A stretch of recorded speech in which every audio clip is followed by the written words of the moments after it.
BFM Business, BFM Bourse, la carte IMO.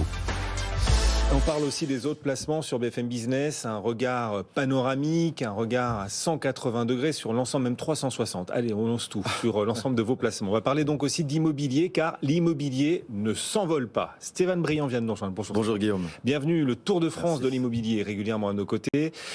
Aujourd'hui, vous nous proposez un match entre deux villes des Hauts-de-Seine. Pour ceux qui veulent investir dans la pierre, qui se demandent quelles sont les villes les plus attractives aujourd'hui, les plus prometteuses pour réaliser peut-être plus tard des plus-values. Aujourd'hui, ce match entre Rueil-Malmaison et Antony. Pourquoi avoir choisi ces deux villes-là ? Alors c'est une très bonne question Guillaume. En effet, on l'avait vu sur les précédents matchs, on avait mis en avant différents départements, que ce soit le Val-de-Marne, le Seine-Saint-Denis ou la Seine-et-Marne au travers de ce projet du Grand Paris.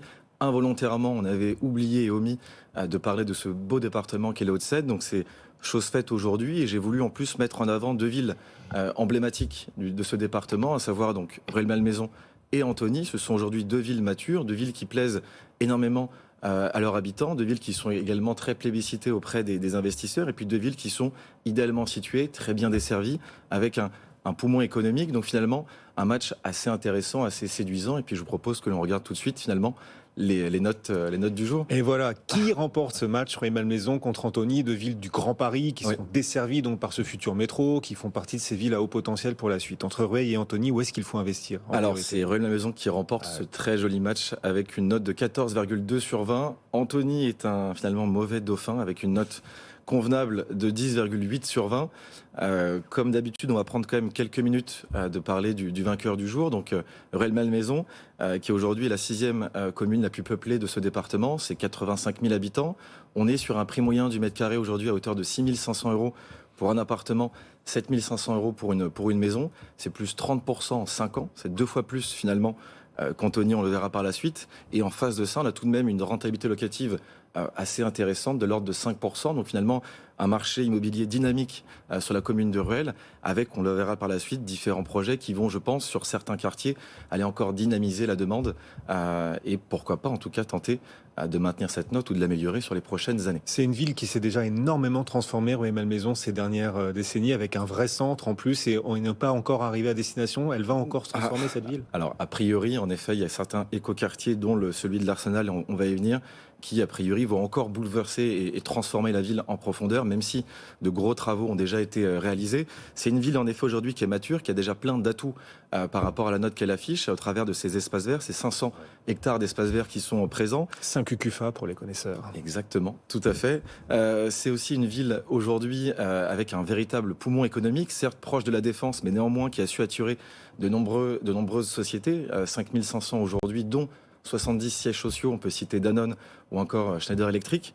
Donc finalement, elle a beaucoup d'atouts aujourd'hui, très bien desservie, la présence d'un RER, la présence d'axes autoroutiers, et puis d'ici 2030, la future ligne 15 du Grand Paris, qui va être assez intéressante pour les habitants, puisque Rueil-Malmaison, la Défense, en seulement moins de 10 minutes, quand il fallait compter aujourd'hui plus d'une demi-heure. Donc beaucoup de choses vont encore, je dirais, venir bouleverser la ville. Et puis maintenant, si on parle de différents projets, de différents quartiers, on peut citer l'écoquartier de l'Arsenal, qui est situé en plein cœur de Rueil-Malmaison, avec l'arrivée de cette nouvelle gare, dans laquelle 2100 logements vont être construits, labellisés avec différents labels qui ont été présents. Donc il y a encore d'autres projets qui vont améliorer la ville et la transformer en profondeur. Bon, ville, c'est vrai, assez agréable, avec un centre historique par ailleurs superbement rénové, jolie ville, qui remporte ce match donc face à Antony, 14 sur 20, aussi bien pour en faire sa résidence principale que pour de l'investissement locatif. Vous nous disiez, les rendements restent, malgré la hausse des prix, intéressants. Ouais. Les prix ont certes grimpé, mais en effet, d'un point de vue locatif ou d'un point de vue résidence principale, les deux sont intéressants. En effet, une ville chargée d'histoire. On peut citer en effet le château de Malmaison, dans lequel a résidé Napoléon Bonaparte ainsi que l'impératrice Joséphine. Donc en effet, c'est une ville chargée d'histoire avec de nombreux atouts, et on le voit sur la note, finalement un vainqueur assez facile aujourd'hui, face à Antony, qui a quand même quelques atouts. Si on a encore quelques minutes, Guillaume, on peut quand même en parler rapidement. Un peu plus de 10, donc un peu plus de la moyenne pour Antony, dont on aurait pu espérer de meilleures notes quand même. Future ville desservie par le Grand Paris, et pourtant seulement 10 et quelques sur 20, c'est pas énorme. C'est pas énorme. Disons qu'aujourd'hui, les vrais points forts d'Antony, c'est avant tout sa très bonne desserte, puisque actuellement on a déjà 5 gares qui sont présentes sur la commune, avec 2 RER qui sont également présents, le RER B et le RER C. On a aussi la présence d'Orlyval afin d'aller directement à l'aéroport d'Orly. Et puis, comme vous l'avez si bien dit, on a aussi d'ici 2027, parce que ça a pris un peu de retard, bien évidemment, l'arrivée de la ligne 18 du Grand Paris Express afin de relier Orly, Versailles et Antony. Donc il y a encore de belles choses qui attendent la ville, mais en effet un peu moins intéressantes, un peu moins attractives au regard du Tour de France de l'immobilier. Maintenant, le plus gros projet qui, je pense, est à suivre attentivement pour les investisseurs, pour le coup, qui nous écoutent, c'est le projet Antony Paul, qui est vraiment situé en plein cœur d'Antony. C'est une nouvelle ville, finalement, dans la ville, pensée durablement. C'est en tout et pour tout 50 hectares qui vont être dédiés à du commerce, de l'habitation, un centre d'innovation, un hôtel haut de gamme, l'arrivée de la gare pour cette fameuse ligne 18. Donc, c'est véritablement le projet à suivre sur Antony qui, peut-être, permettra en tout cas d'aller améliorer sa note. Mais est-ce qu'on ne peut pas se dire que les prix à Rueil-Malmaison, donc qui remportent ce match, les prix ont déjà progressé, vous le disiez, en 5 ans de 30%, c'est assez énorme, peut-être un peu moins à Antony. Est-ce que du coup le potentiel n'est pas davantage à Antony qu'à Rueil, où les hausses de prix ont déjà eu lieu?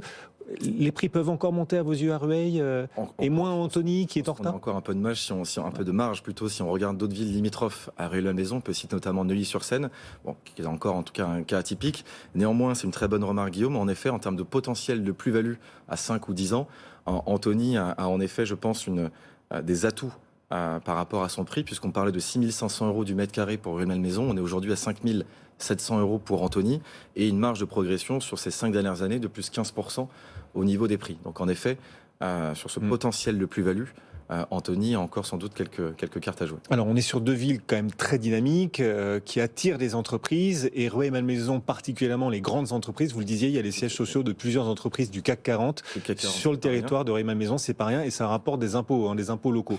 Du coup, justement, pour ceux qui veulent faire de l'investissement ou qui veulent acheter dans l'une de ces deux villes, si on regarde le match des impôts, où est-ce que les impôts sont les plus bas entre Antony et Rueil-Malmaison? C'est forcément Antony qui du coup en subit le prix, puisqu'on a en tout et pour tout, je crois, 300 entreprises seulement, entre guillemets, qui sont implantées sans la présence de gros sièges sociaux comme les Danone ou Schneider. Donc en effet, en termes d'impôts locaux, c'est une fois de plus Rueil-Malmaison qui remporte le match. Un peu plus de 14, donc cette note. Un peu plus de 14 sur 20. Ouais. Rueil-Malmaison, merci beaucoup. Merci Guillaume. De nous avoir accompagnés. C'est le Tour de France de l'immobilier régulièrement sur BFM Business. Stéphane Briand, merci d'être passé nous voir, Stéphane. Et ce match au sein du Grand Paris, vous savez, plus de 200 km de métro en cours de construction. 68 nouvelles gares, autant de nouveaux quartiers également qui redéfinissent aussi le paysage immobilier et le paysage des potentialités pour les investisseurs. Merci Stéphane.